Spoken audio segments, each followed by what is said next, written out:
Assalamualaikum warahmatullahi wabarakatuh. Perkenalkan, nama saya Diva Amsia dengan NIM A1A123035.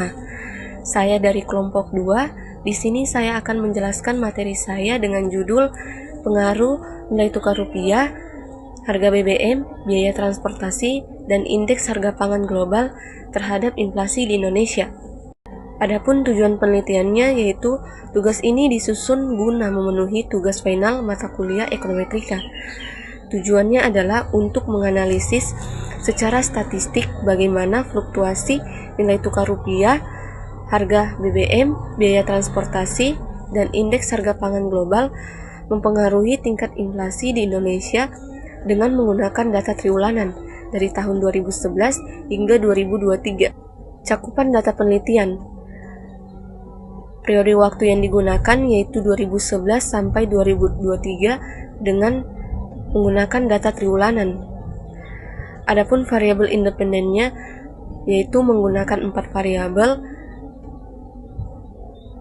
yaitu kurs, BBM, biaya transportasi, dan indeks harga pangan global. Dan variabel dependennya adalah inflasi. Tinjauan teori. Yang pertama, nilai tukar rupiah atau kurs. Teori purchasing power parity dan exchange rate pass-through menyatakan depresiasi rupiah meningkatkan harga barang impor dan memicu inflasi. Yang kedua, harga BBM. Teori cost pass inflation. BBM adalah input vital. Kenaikan harga BBM meningkatkan biaya produksi dan distribusi yang dibebankan ke konsumen akhir. Yang ketiga, biaya transportasi. Komponen krusial distribusi, kenaikan tarif angkutan berdampak langsung pada volatile food inflation dan harga barang jadi di pasar. Dan yang keempat, indeks harga pangan global. Indonesia sebagai importir pangan, gandum dan kedelai rentan terhadap fluktuasi harga global. Kenaikan harga global mentransmisikan inflasi domestik. Selanjutnya, metodologi dan hipotesis. Model ekonometrika dengan menggunakan regresi linear berganda. Adapun rumusnya yaitu INF sama dengan beta 0 ditambah beta 1 kurs ditambah beta 2 BBM ditambah beta 3 biaya transportasi ditambah beta 4 indeks harga pangan global ditambah earn atau error. Analisis ini mencangkup uji asumsi klasik, yaitu normalitas data, heteroskedastisitas, multikolinearitas, dan autokorelasi. Selanjutnya, hipotesis penelitiannya yaitu H1, kurs berpengaruh signifikan terhadap inflasi, H2, harga BBM berpengaruh signifikan terhadap inflasi, H3, biaya transportasi berpengaruh signifikan terhadap inflasi, H4, indeks harga pangan global berpengaruh signifikan terhadap inflasi, dan H5, semua variabel berpengaruh secara bersama-sama atau simultan. Dapat dilihat hasil analisis regresi yang telah diuji dengan menggunakan EFUSE. Dari keempat variabel, terlihat bahwa hanya biaya transportasi yang signifikan, sedangkan nilai tukar rupiah, harga BBM, dan indeks harga pangan global tidak signifikan. Dan R-squared-nya itu 0,3716 atau 37,17%. Model persamaan akhir.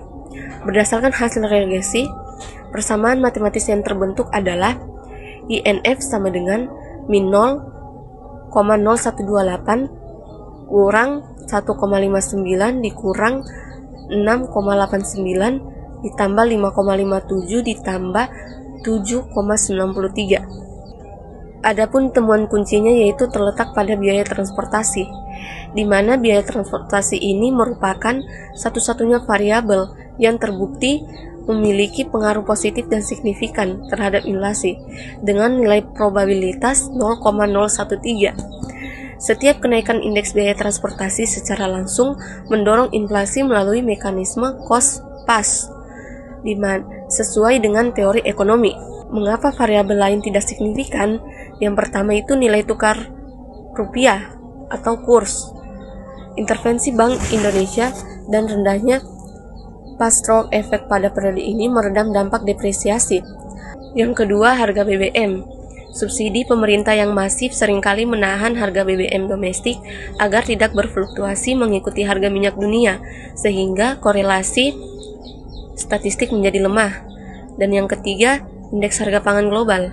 Stok pangan strategis nasional atau Bulog dan kebijakan harga eceran tertinggi melindungi pasar domestik dari guncangan harga global langsung. Terlihat bahwa tren inflasi Indonesia tahun 2011 sampai 2023, di mana inflasi ini mengalami fluktuasi signifikan, mencapai puncak pada tahun 2013,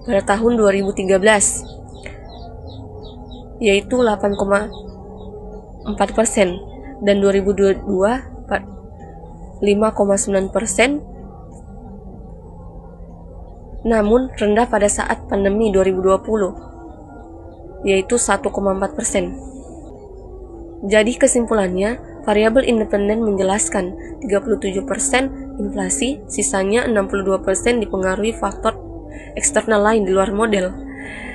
Hanya biaya transportasi yang memiliki dampak nyata dan signifikan terhadap kenaikan harga umum. Stabilitas harga BBM dan pangan merupakan hasil intervensi pemerintah, bukan mekanisme pasar murni. Baik, itulah hasil presentasi dari saya. Bila ada salah kata mohon dimaafkan. Wabillahi taufiq wal hidayah. Wassalamualaikum warahmatullahi wabarakatuh.